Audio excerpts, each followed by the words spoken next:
Morning, y'all. Little breakfast there, Matt. It was, yeah. Because we're just about to start. Play golf. Here we go. We are straight out on the course with Ray and Coach. And in the distance there, a massive, snowy, beautiful peak. That is. Good responses to yesterday's question. My favourite one, roads, you know how to drive on the Italian roads? Recklessly. Kill or be killed, someone said. And then another good one was never be a pedestrian.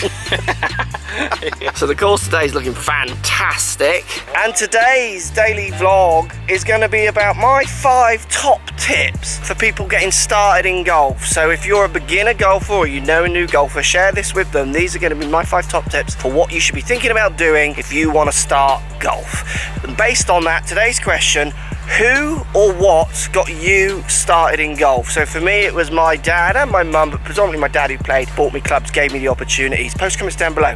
Who, what inspired you to start playing golf?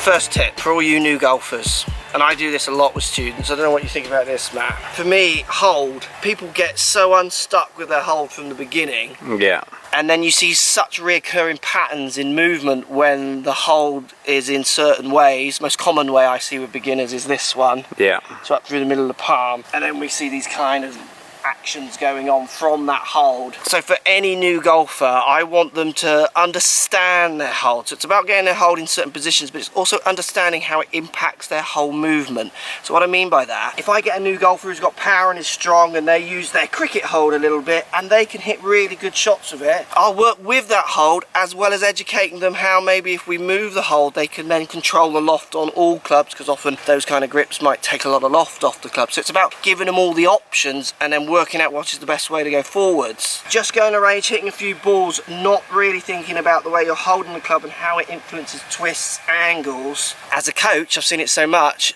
I spend lots of my time unpicking golfers 6 months in, 8 months in. So they've hit lots of balls with that hold, they've worked out a way to get it semi-functional with that hold, but then they hit a wall and then we're just unpicking backwards. Think about your grips at the beginning. There are so many good tutorials online everywhere about how to get the club in your hand in a constructive way. Sort them out, use them. Great way to start. Ryan Little.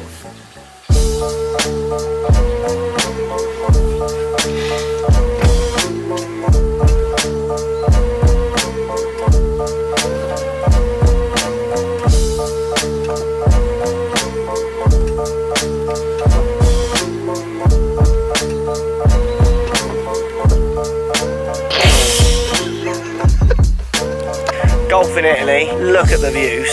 That is absolutely spectacular. Right, tip number 2, look at this 18th hole before I give you it. This is so pretty, this place. Take lessons. Now, it's not as basic as that, but yes, you should take lessons from the beginning, try and get out of those bad habits, or not even let them form, and get your questions answered, all those kind of things. Think about what you want from golf a little bit with your lessons. So, I used to do a lot of group coaching in London, and where that worked really well is people used it as their social circles.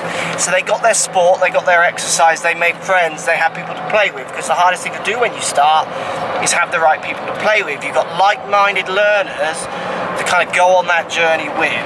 Now, if you're someone who wants to just like play your best, compete, then individual lessons. I mean, I think you learn better in individual lessons, as in quicker, but they're more expensive. But it doesn't then, like, you can learn as quick as you want, you've got no one to play with, that's no good, is it? So it's about kind of balancing what you think you want from your lessons, and then using those lessons to get that. If it's friends, if it's an opportunity to play, so you buy a lesson package where there's playing lessons in it, ones that lead on to memberships, so have lessons at places maybe where you can then go on and join because they encourage new golfers, all those kind of things, or just find the best kind of sought after coach, pay your money and go from there. But it's relative, there's Ray, to what you want from your lessons. Get lessons, but think about what you want from those lessons also. How's lunch going? All ordered? Pardon? No, I was just getting my shoes changed and stuff in the car, and then I was going to go and order while you do yours. I'll see you in there. Take your time. Did you pick up his balls? I did pick up his balls. Well done. I think I'm going to go with the black hat this afternoon, Matt. Yeah, with your salmon top. Where are you taking me now, Ray? Castel Contobia. Let's get there, brah. My next tip for new golfers is a good one. Not that the others weren't good ones. When I used to teach in London, right, we used to have a goal with every new golfer to get them a set of clubs and on the course within 6 lessons. That was our goal as coaches. And the reason we did that is the ones that we got on the course within 6 lessons and committing to clubs, 8 times out of 10 went on to play and then even join clubs. The ones who would go past 6, get to like the 10, 12 lessons and still not commit to buying some clubs. And we had some deals you could buy sets of clubs for like 300 quid. It wasn't about having just the money. Yeah.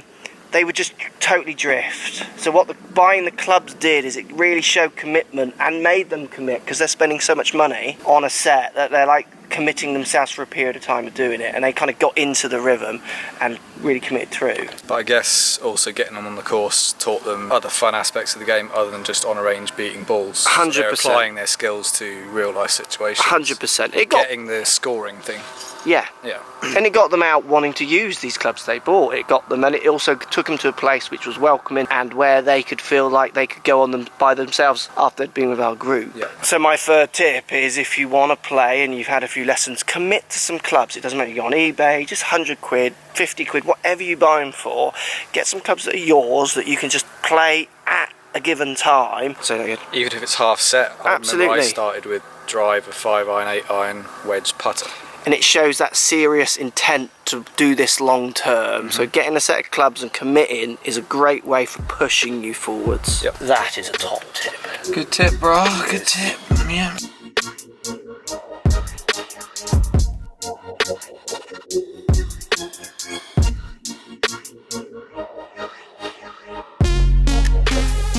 Right, let's go and watch Juventus.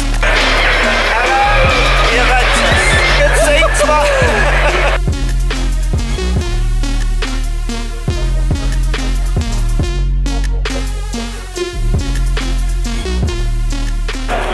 Right, 0-0 half time. This guy's having a Barney on the phone. Like proper Barney.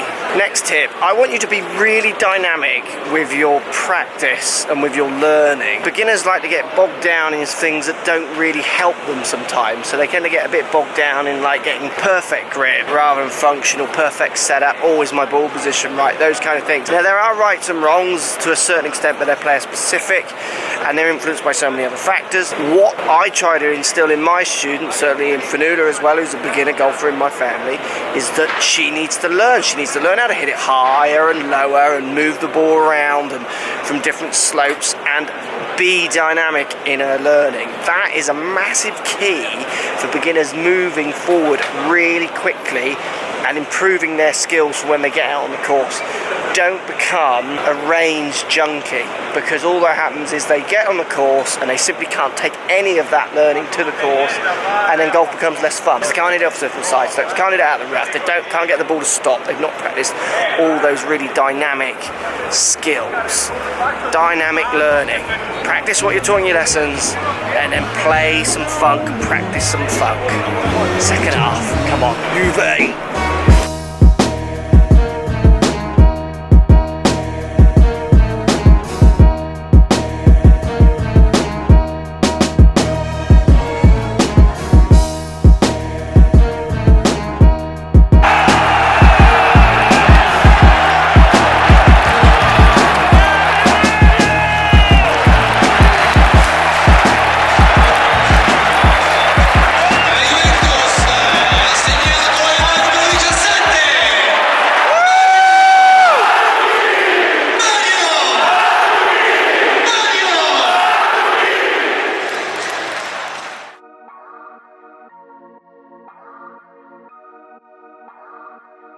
Was a lot of fun. Wasn't that a lot of fun? Yeah, football! Made it back. Very tired. It's midnight and we've played a lot of golf today. So my last tip, idea for new golfers is I want you, similar to your lessons, to think about what you want from golf.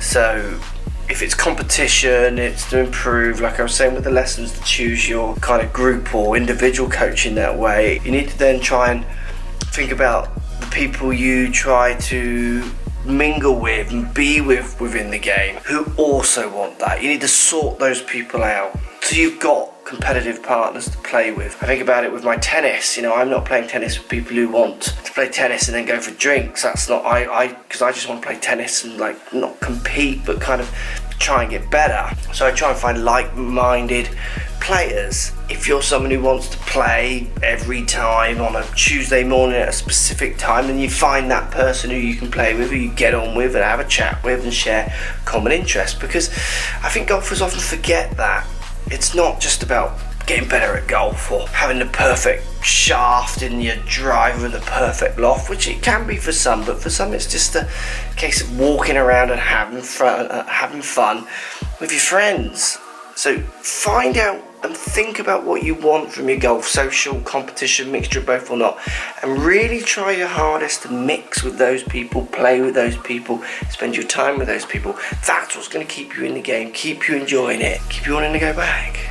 Post comments down below, let me know if this has helped or gives you good ideas. If you know anyone who's beginning, share this video with them. Give it a thumbs up as well if you're liking the daily vlogs as always. That was a fun day, a busy day, but I'm now going in there.